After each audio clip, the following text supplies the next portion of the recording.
kali ini saya akan menjelaskan gambaran tentang metodologi studi di dalam Islam. Metodologi berasal dari kata metode yang berarti cara atau proses yang digunakan untuk memudahkan suatu pekerjaan. Sedangkan studi adalah kajian yang mendalami suatu ilmu. Sehingga dapat kita simpulkan bahwa metodologi studi Islam adalah cara ataupun proses yang digunakan untuk memudahkan dalam pengkajian Islam. Studi Islam secara harfiah merujuk kepada kajian tentang segala hal yang berkaitan dengan Islam. Studi Islam mencakup kajian agama Islam dan berbagai aspek keislaman di dalam masyarakat dan juga budaya Muslim. Ada juga beberapa metode yang umum digunakan dalam studi Islam, yaitu yang pertama, metode ilmu pengetahuan. Metode ini itu mencerminkan cara untuk mencapai kebenaran melalui proses ilmiah. Di dalam ilmu spekulatif, metode ini digunakan untuk mencapai proposisi mengenai yang ada ataupun yang harus ada. Di dalam ilmu normatif, metode ini digunakan untuk mencapai norma-norma yang mengatur perbuatan atau pembuatan sesuatu hal. Yang kedua, ada metode diakronis. Metode ini menekankan aspek sejarah di dalam memahami Islam. Ini memungkinkan studi perbandingan terhadap perkembangan ilmu pengetahuan di dalam Islam, sehingga memahami sebab dan akibat serta kesatuan integral dalam konteks waktu, tempat, budaya, kelompok, dan juga lingkungan, di mana keyakinan, sejarah, ataupun kejadian itu dapat muncul. Yang ketiga, ada metode sinkronis analitis. Metode ini memberikan kemampuan analisis teoritis yang berguna bagi perkembangan keimanan dan juga pemikiran intelektual umat Islam. Ini tidak hanya mengutamakan aspek aplikatif praktis, tetapi juga penelitian teoritis. Yang keempat, ada metode problem solving. Metode ini mempelajari Islam yang mengajak pemeluknya untuk berlatih menghadapi berbagai masalah dari satu cabang ilmu pengetahuan dengan solusinya.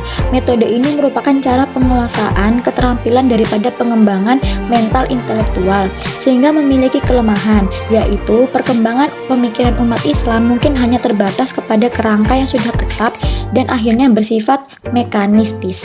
Yang kelima, ada metode empiris, suatu metode yang mempelajari Islam yang memungkinkan umat Islam ini mempelajari ajarannya melalui proses realisasi dan internalisasi norma dan kaidah Islam dengan satu proses aplikasi yang menimbulkan suatu interaksi sosial.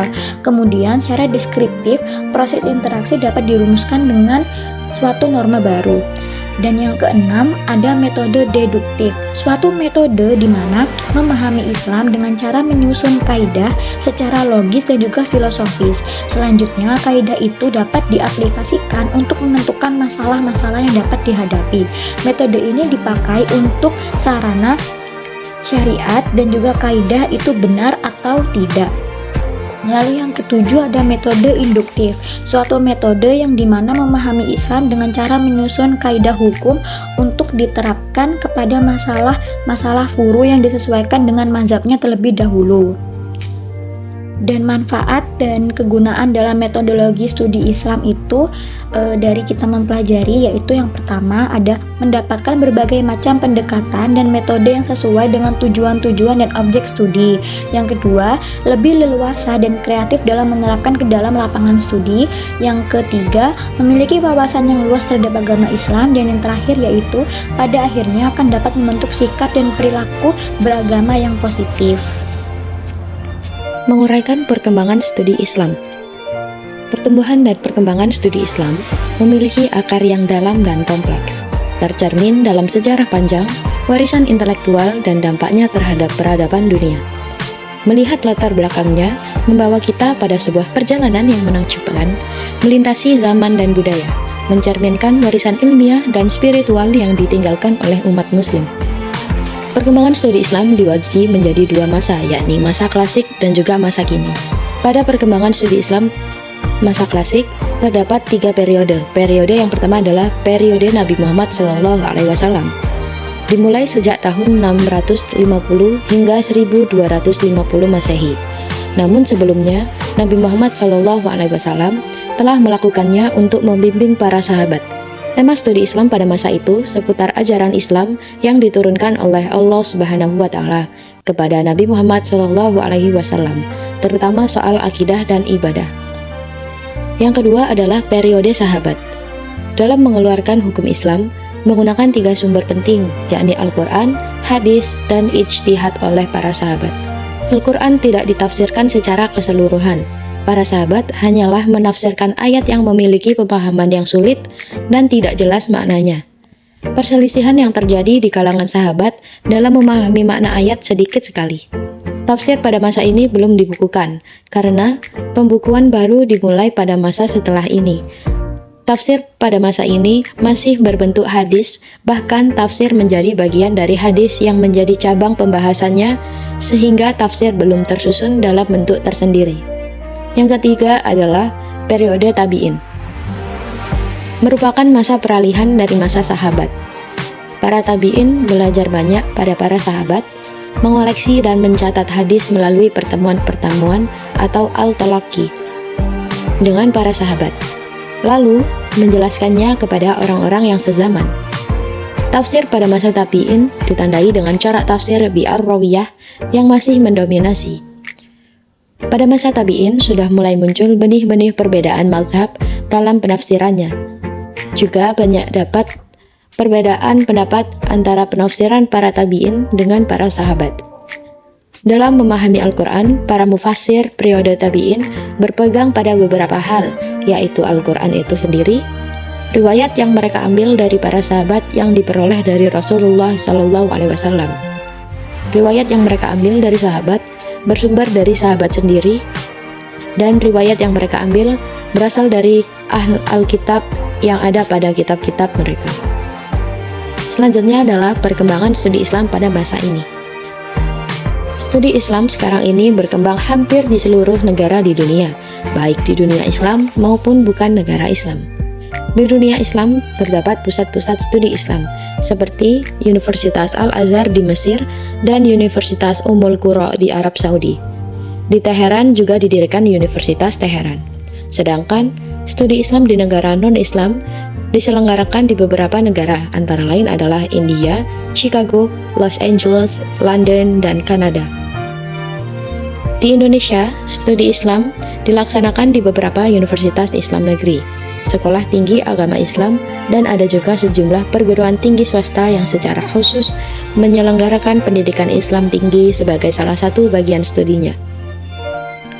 Tujuan dan manfaat dari studi Islam adalah untuk mempelajari secara mendalam tentang apa sebenarnya hakikat agama Islam itu sendiri, juga mempelajari secara mendalam pokok-pokok isi ajaran agama Islam yang asli dan sumber dasar ajaran agama Islam yang tetap abadi dan dinamis. Terdapat beberapa metode dalam melakukan studi Islam, salah satunya yaitu pendekatan normatif. Charles Adams membagi beberapa motif dalam pendekatan normatif menjadi dua, yaitu sebagai komitmen agama sang peneliti dalam penyebaran agama, dan yang kedua yaitu bersifat lebih deskriptif, objektif, dan netral.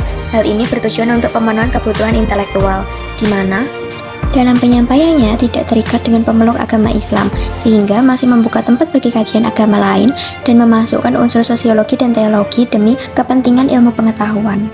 Pendekatan normatif atau pendekatan yang lebih sering dikenal sebagai pendekatan secara religius tujukan bagi para pemeluknya untuk menerapkan ajaran-ajaran agama Islam secara militan, konsisten, dan sesuai dengan prinsip-prinsip yang terkandung dalam sumber-sumber utamanya.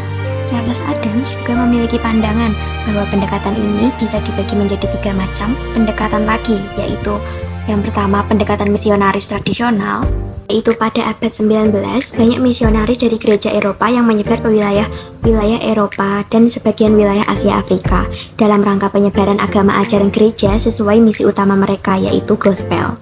Para intelektual Eropa ini terjun langsung ke dalam kehidupan para penduduk lokal yang di antara negara tujuan mereka berpenduduk Muslim.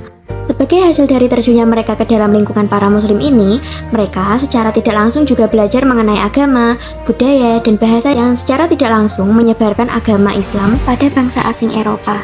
Kemudian ada pendekatan secara apologetik atau pembelaan. Pendekatan apologetik merupakan salah satu cara untuk mempertemukan kebutuhan masyarakat terhadap dunia modern dengan menyatakan bahwa Islam mampu mengarahkan umat Islam ke dalam dunia modern. Pada masa lampau, hancurnya peradaban Islam dianggap karena bobroknya sistem internal ditambah dengan tekanan dari bangsa barat. Dengan dasar ini, muncul kesadaran untuk membuka ulang nilai-nilai tradisional guna memulai peradaban Islam kembali.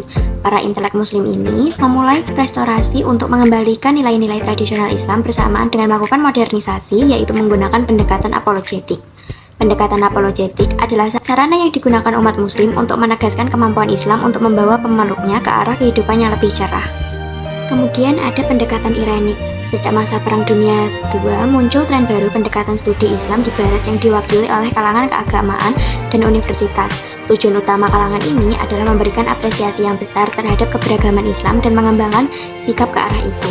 Banyak yang mengira pendekatan ini masih berkaitan erat dengan para misionaris gereja karena hubungan mereka masih sangat dekat. Salah satu karya irenik terbaik adalah karya Uskup Kenneth Craig. Dia membantu para umat muslim menemukan titik temu yang diharapkannya ada dialog antara umat muslim dan Kristen yang digunakan sebagai pemberantas rasa curiga dan antagonis terhadap orang muslim pada masa itu.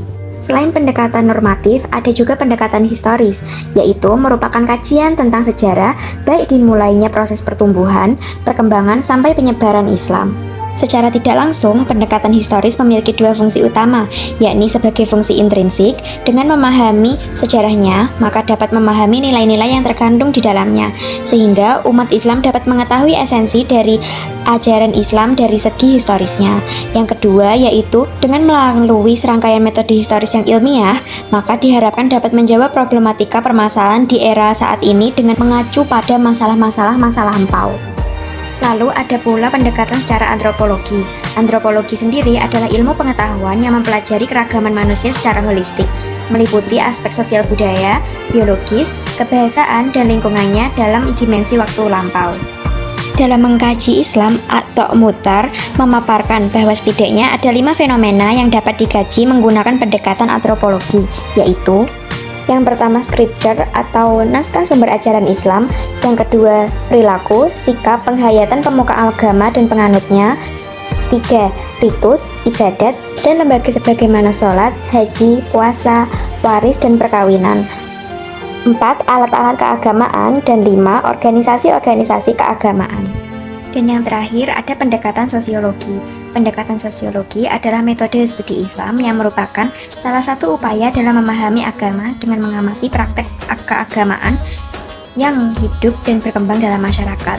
Pendekatan ini bermanfaat untuk memahami fenomena sosial yang terkait dengan agama Islam, sebagaimana interaksi sosial dalam konteks agama, peran agama dalam masyarakat, akulturasi nilai kebiasaan masyarakat dengan nilai agama, dan dinamika organisasi-organisasi Islam.